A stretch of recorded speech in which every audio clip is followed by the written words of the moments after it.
ريدي. السلام عليكم ورحمة الله وبركاته، معكم يوسف. اليوم أقدم لكم عن طريق أمك على طريقتنا إن شاء الله.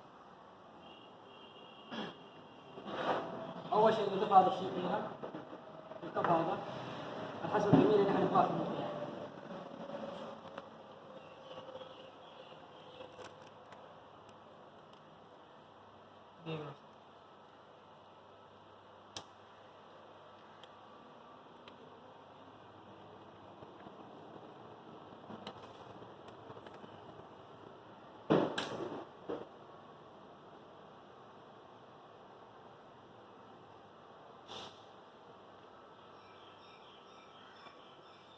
قال نحن نبغى على حسب الزبون قدمناه نحن نطهي القهوة.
هذا اللي عندنا جاهز.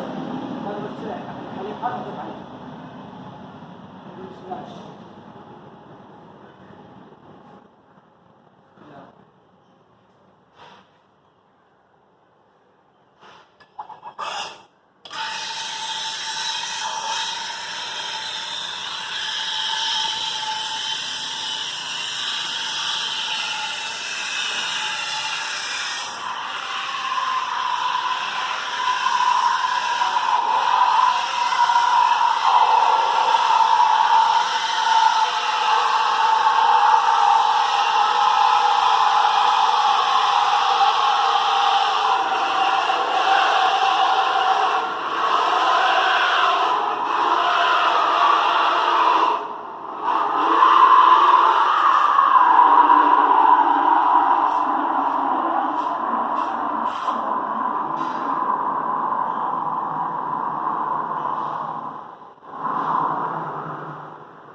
الآن الحليب مرة صحاري جاهز.